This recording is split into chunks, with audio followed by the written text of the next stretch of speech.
get that in your head and learn that. That's not a wealth building tool. You can get lucky, you can make a lot of money. I've done that. I've done a lot of speculation by circumstance, but my fundamentals based in cash flow and buying at discounts or terms. Are you with me? I can buy property in every market, in every state, every country right now because I buy at discount. I don't have to wait for it to go up in value. Are you with me? And that's a fundamental we want to talk about. So when you get out ahead of the market, you look at where's the market now and what can I do to position myself for terms or discounts or whatever's going to fit your model. Are you with me on that? And I'm going to bring that up. I'm going to say model during the session today a lot. I want you guys to question and try to answer what your model is. I'm going to challenge that a lot of people in the room, in most rooms that I speak in, don't have models. They just chase real estate. And that's the best way to speculate, which is not really functional. You can go to Vegas and visit us for that.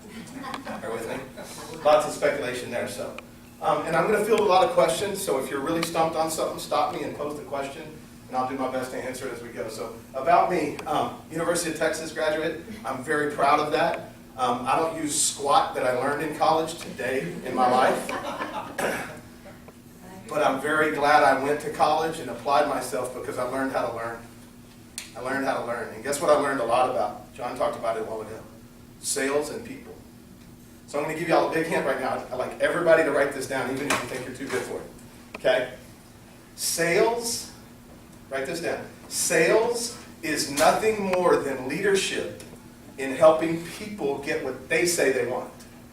So when I'm helping a seller, I'm not trying to justify to them my offer. I'm not trying to help them get what they say they want. They say, I'd like to sell my property. Well, I'm going to challenge them to get their head out and make that happen. It's just going to likely be on my terms, meeting their needs. But most sellers are going to be unrealistic by nature. How many of you are pursuing real estate and education in real estate right now, like at warp speed? And you're gathering all this information and you're processing it. How many of you are still confused? I should still see all the hands in the room, right? Well, imagine your seller completely misinformed about real estate. They just happen to own one, and suddenly they're there trying to sell the property. Can you imagine how confused they are? They need our leadership, and our focus is DMF, distress, motivation, and flexibility, because that's where discounts present themselves. Are you with me? And we're not selling people incorrectly. We're helping them get what they say they want. Never twisted a seller's arm, and I can say to this day, in over almost 300 properties, I've never had a seller that doesn't still like me and currently have a relationship with me at some point. Are you with me? And that's something I take a great deal of pride in. Because I meet people's needs, I don't twist their arm. Y'all with me? So don't be afraid of the discount conversation. Okay? So this is Lacey and Leslie. Now that's my new 4.5-month-old baby. Now I'm 44 years old and it's my first go-round with kids. Right? Now, John didn't get to put my other child up there, but Lacey has a 7-year-old son, Brandon, and I've inherited him and taken him as my own. So we've got a wonderful growing family. It's really cool. It's a game changer, in fact. It expanded my box like I can't explain to you. So that's a shot of her. This is how I like to take public photos and selfies and stuff, and she's already got the thing going. Kids learn quick, don't they? It's so exciting. That was 2 weeks ago in Newport Beach. That's where we met. So, fun stuff. So my mission and purpose, guys, this is my personal mission statement. This took years and years to develop, and it's very personal to me. A lot of times when I talk about it, I start crying because it's everything that I was designed to be on this earth. Now, things like my big why and my family and stuff, that's all next level stuff, leaving a legacy and everything. But the reason Mark Collard, Coach Collard, is here is to fundamentally change thinking in real estate from fear-based to empowered. And I would challenge you, if you really listen to that, you guys have a lot of fear in real estate because that's all that's taught out there in the public sector. You have to go to events like this to get empowered thought, to get enlightened thought, to change your thinking about real estate. Would y'all agree? Yeah. Any thoughts on what I've covered so far? Have I got your attention a little bit? Yes. Okay. No questions, thoughts, anything? Just more? Well, you know, a lot of people in our society live in fear-based in a lot of other areas of life besides real estate. Absolutely. So being fear-based in real estate is no big deal because it's everywhere, right? Yeah. Absolutely. I saw some kids yesterday. Where were we? We were stopped in, I think it was Burbank, and we stopped to get a burger. No, it was Laverne, California, next to San Dimas. We stopped to get a burger, and I'm in there, and I'm hearing these kids talk, and the conversation shifts from Maybe there's a car wreck. No, it's a motorcycle wreck. The cars are stopped here in the street. And one of the kids go, well, dude, relax. Don't create so much drama. It's not the apocalypse. And immediately I'm like, who speaks like that? And immediately all the kids chime in. And they start talking about The Walking Dead. And I'm like, Jesus. Like, can you imagine the kind of stuff they're creating in their head with social media and disconnect and everything? They actually probably think that it's humanly possible to have a zombie. Right? And I know some of y'all in the room are like, it's not? No, it's not. No, it's not. That'll be 4,700 years down the road, and it'll be a robot. It won't be a human condition. Are you with me? So I'd like y'all to kind of think about this for a minute. This is one of my background issues. I served as a Spanish pastor in Phoenix for 5 years. So I stood up in front of everybody and I preached in Spanish every Sunday. Right? And it was an amazing experience. I did it as a volunteer, secondary to 3 businesses, and it's part of our ministry and what we did. But I learned about the idea of blessed from the Old Testament scriptures. It actually means empowered to prosper. Blessed doesn't mean manifestation of a thing like a car or really nice clothes or, oh, I'm blessed, somebody gave me $1 million. No, that's lucky. Or it's in the right spot, right? And I don't believe in luck, so that's just random. What it is, blessed is empowered to prosper. So it's a thought process that empowers you to prosper. Because 2 people, any 2 of us in the room, can experience the same circumstance and react differently to it. How come some of us are making money right now and some of us aren't? How come some of us can find great real estate opportunities and others can't? The market's the same, the factors are the same. There's plenty of people buying and selling real estate with no money. Don't have any money, don't have any credit, but you're still buying and selling real estate. Are you with me? So it can't be circumstantial, oh, they don't have any money, they can't buy real estate. It's their mindset. It's whether they're empowered to consider new alternatives, to ask questions, come from an empowered place. Are you with me? So let me give you a fundamental real quick, now I'll move on. This is, in my opinion, very badass. This is like fundamental to change your life. Okay? Has anybody in the room ever heard of a flash dark? A what? A flash dark. Okay, it's because fundamentally it doesn't exist. We have flashlights. You walk into a dark room and you turn on the flashlight and you light up the room in the darkness, yes? Scripture tells us that light shone in the darkness and the darkness understood it not. But there's no such thing as a flash dark, is there? You can't go outside and go and create darkness. Can you? No. Fundamentally, universal law-wise, it won't work.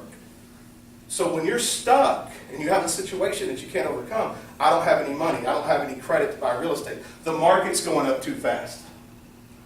You don't chase it, because that creates more fear. You empower yourself to shine enlightened thought on it. You look at the situation, there's darkness, and you say, what can I consider different than I'm doing today? What might I do different? What are some of my options? And you ask questions around it, put enlightened thought on it. Are you with me? Fear-based to empower. It's a universal law. It has to work. It can't not work. I want y'all to understand. Sun comes up at where? In the east? Sets in the west? Or around here it's west? Yeah, I get confused because we're facing south instead of west. But the sun sets in the west. If that doesn't happen, fundamentally, we're not here to talk about it tomorrow. Are you with me? Yeah. Fundamentals always work. They have to. Universal laws. I think I got your attention. Okay, let's turn off. There we go. Okay. So I want to give you all a visual, and we're going to talk wide a little bit. Is that okay? This is my opinion, my picture of what I feel everything in real estate falls into. Now, there's you can use examples and say, well, that's just residential. No, everything pretty much falls into these. There might be a few examples that don't. But the concept is wholesaling, fix and flip or rehab, seller finance, or buy and hold. And buy and hold can look like paying cash or getting financing. Are you with me? But ultimately, there's a quadrant that everything fits into. In the top portion of the quadrant, everything is short-term capital gain based. Everybody understands what a capital gain is, correct? In the bottom quadrant, everything's a cash flow. And you know there's 2 types of investments, capital gains and cash flow. I think you mentioned that in your presentation. So to me, this is everything in real estate. So ultimately, you can say this. I can wholesale, I can fix and flip, I can sell or finance using one of 6 different tools, or I can buy and hold. Does anybody have any comments or opinions or OMGs around that? That's It helps to see that, doesn't it? It really takes away the intimidation and all the uncertainty. What John and I have found over the years is that we as new students, when we're learning this, we need to visually see it so we can relate to it. Otherwise, it's just a jumble. It's like jumping into the ocean saying, let's swim. Well, you don't know if you can stand up. You don't know if you're in a rip current. You don't know if a wave's coming. You don't know if there's a shark next to you. You don't know if that fin is a dolphin. Like, there's a lot of uncertainty. This helps you get the certainty. Is that cool? Questions, comments as we go? I'm going to keep pulling y'all out of the crowd. I need some questions. I need y'all to, because I know I'm touching on stuff already. What's the AITD? AITD is also known as a RAP. It's an all-inclusive trust deed. Okay. It's a cool way to say RAP. Okay. Yeah. And these 6 tools for seller finance are the primary 6 tools out there. There might be other ways to do it, but these are what you're going to run into. Are you with me? Other questions or comments on this? Is this cool to see? Very cool. Cool. If y'all would like this, we can share it with you also. Just make sure you get John and I's email and information. Okay? No questions or comments around it? Besides, it's cool? All right. So, Isn't lease option and lease purchase pretty much the same thing? no, sir. They have nothing to do with each other. Could you just tell? One is a lease, the other is a lease. One is a requirement or an expectation to buy. The other is an option, but not an obligation to buy. Okay. Totally 2 different animals. It's like a flathead and a Phillips. Now, they both leverage real estate. They both come with terms. They both create a lot of opportunity, but they're not the same. Good question. And I will throw this out at you too, because a lot of people bring that up. There's a thing called rent to own, and a lot of people by nature think rent to own is just a lease option or lease purchase. It's not. It's actually a different animal in its own self, depending on what state you're in and what legal aspects you've got a mindset for. Are you with me? So there's a lot of learning around these tools that you really need to understand before you just go. Good question. So guys, I'd like to ask you a question. Is your net working? We're going to focus on fundamentals here. We're going to talk about fundamentals as we get into things, and I'm going to start blowing your mind here in about 10 minutes. So, is your net working? What we mean by that is, do you have a network, and are you working it? Do you know anybody in real estate? Do they know you? Do they know you buy or sell real estate, and do they give a rip? What do I mean by that? Audi, if I heard you correctly, you're a bank manager? Okay. So people come and go, come and go, come and go. Most of your conversations at the bank are what? Bank product oriented, how can you help them, etc. But you may or may not be buying, selling real estate on your own on the side. That environment's not necessarily the right environment to say, hey, I'm buying property, sell me the real estate. Would that be safe to say? Right. Okay, so you probably have to have that conversation other places. Places like this. But a lot of us come to these events and we just hear and we catch a little bit of information and we run out. You miss an opportunity to meet 20-something people or more and to have discussions about, I'm buying real estate, I'm looking, please send me opportunities. Are you with me? How many in the room have a card and have a card with you today that says you buy real estate? Ali's the only one. 2 of us, a couple of us maybe, right? It should be something you have with you all the time. I don't like to shit on people, but I just did. You should have your card with you. You should be telling everybody, I'm buying and selling real estate. Are you with me? Thoughts, comments? I exchange. Say it again. In the exchange market for 1031s, going back to your leases and your options, people have to get rid of a 4-month time frame on a 1031, or they have to pay taxes. Absolutely. Our exchange group is what we do. Yeah. I personally don't buy, but I market properties constantly. and So, try so, to so market. here's one of the things. You're in the sales business, right? Yes, I am. Okay, can I be really direct and straightforward? Pick on me. Okay, I'm going to. Oh, Okay. gosh. Right now, your sale just shifted into explaining. You're trying to I'm explain sorry. your product. No, Yeah. don't be sorry for me. Listen for yourself. The opportunity is to sell. You need to. I can buy and sell. We exchange. We do anything with real estate. Call me, right? Because you just got a short window to connect. It's not about explaining what you do, because nobody in this room can handle that. It took you 15, 20 years to learn, or more. Yes, Yes? you did. Okay. Guess what I don't do when I offer seller finance on the previous screen? Uh-huh. When I offer a lease option or subject to, I do not, especially over the phone, explain that to the seller. It took me freaking 17 years to figure out how to do this, right? There's no way I'm going to explain to him in 2 minutes without freaking him out. Yeah. But if I establish the relationship and I get him going like this, like, hey, what's possible? Maybe we can do this. And he's like, well, I'm open to it. Great, that's all I needed. That's where the sale happens. Then I go close it later in front of him where we can really relate to each other. Are Are you with me? Yes, I've had hours of client counseling, I mean, courses on this. Uh-huh. It's big. Uh-huh. Absolutely. Right on, Absolutely. you know. Other thoughts on this, guys? Anything? Is anybody learning anything? Yes. Am I stepping on any toes? I hope I am. I'd like to actually make you really uncomfortable. It's just sometimes I'm such a nice guy, it's hard to do. Are you pissed off yet? I just want to say thank you very much for encouraging people to ask questions. We can watch videos all day long, but we can't get our questions answered if we're not here asking questions. Dude, this is your class, your investment. I'm a dime a dozen. I'm all over the internet. I got videos on everything. I got videos in the beginning, God created the heavens and the real estate. I got shit you've never heard of. Right? But right now, you got the room, you got my attention. Let's ask questions. Let's learn. Let's figure it out, right? Let's get out ahead of the market. Can y'all feel how we're already getting out ahead of the market just with a mindset shift? Because I promise you don't hear this on the street view. John started off with, it's not about the property, and you're all like, what? It's all in your thinking, guys. Has anybody ever heard the idea of mindset is everything? Yeah? Would y'all agree with that? Yeah. Anybody in the room not agree with it? Okay, so I'm going to challenge you that it's everything, but it's about 90% of everything. And let me show you the world's best example. Does anybody remember who the best golfer in the world was December 9th, 2009? His name was Tiger Eldrick Woods. Yes. December 10th, 2009, he wasn't so good at golf. Did he forget how to play? No, he lost his mindset.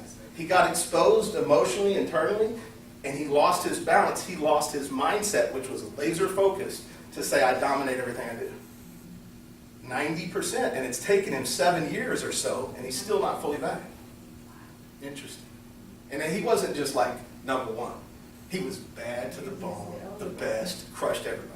Would y'all agree? Mindset's 90% of everything. Action. Willingness to fail. Fearlessness, boldness, go. Massive, indiscriminate action. Write that down. You want to be MIA, unless you're in the military. You want to have massive, indiscriminate action. Massive, indiscriminate action. It's the number one qualifier for greatness. The second is not really knowing anything. We'll get to that later. Okay, so I'd like anybody that's into taking photos on their phone and taking stuff with you to walk up here and take a picture of this. I think this is paramount. I'm going to challenge everybody in the room, including Dan, myself, and John, and anybody that's associated with this great group, that we don't have a good enough power team, ever. Most of you in the room may not have even heard of power team, and you might have heard of it and say, yeah, I need a power team, or I've got a power team, and you're actually full of shit because you don't. You might have 2 or 3 people that you work with, but that's not a power team. A power team is robust, full of professionals and unprofessionals. Are you with me? And what I mean by that is blue-collar people and crazy people like myself that can just get you to think differently. Y'all with me? But I think this is a good photo. This comes from the Blue Book by Gary Keller, the investment book, the Millionaire Real Estate Investor. It's a blue book by Gary Keller. Say it again. That's it right there. Right there. Best thing to ever read in that book, page 37. Yeah. Open it up right now and look at that and take a photo of it. Like, don't forget it. Mark the page, whatever.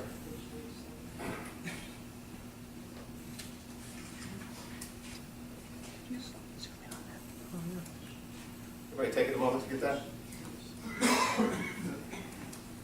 Thoughts, comments on the vendors or power team? Who in the room has a strong real estate attorney? So we got like 5 or 6 hands. You should look around. If you don't have a real estate attorney, that might be a referral for you. Who in the room has a good insurance agent? Yeah. It's questionable how many of those are even out there. No, that's just a shot at insurance. How many of you have a good mortgage loan originator or loan person? How many of you have a good hard money lender? Now let me back off because I could keep going and getting hands or not. How many of you have 3 deep of each of those? Okay, we got a couple people playing. Yeah, the key to your power team is not have one, because when you call them and they're not available, you're stuck. You need to have options, and guess what you need before that? You need a relationship with them, so that when you call them, you're on their radar, that they give you attention, not just ask for a check. Are you with me? Really, really important. Investor in man and land in that order. You want to consider your vendors and your power team men or man and the opportunity to invest in. You want a relationship before you need them. You don't want to wait until you need them. Go ahead. I have a question. On the real estate attorney part, Yes? do you just have one? Or do you have one in each city that you're investing in? State specific, yeah. Right. And currently, we've only got 3 states, so we've got Indiana, Nevada, and California.